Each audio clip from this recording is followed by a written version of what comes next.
रिवा, ए रिवा, झाला का अभ्यास? तुला माहितीये ना आज संडे आपल्याला बाहेर जायचंय. कर ना अभ्यास. हो आई, पण थांब तुला दाखवते. पेन्सिल उठ ग, पेन्सिल उठ. बघ, पेन्सिल झोपलीय. अगं तू होमवर्क क्वीन आहेस ना, मग कर ना होमवर्क. मी आहे, पण आज मी ब्रेक क्वीन आहे.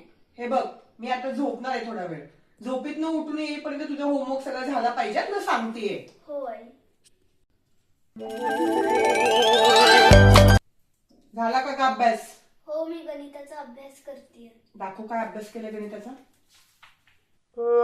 हा, हे काय? सनसेट. गणितात सनसेट कधी आलं? सूर्यास्त कधी आला गणितात? कारण की माझं गणितच मावळलंय, कारण की माझी पेन्सिल झोपली.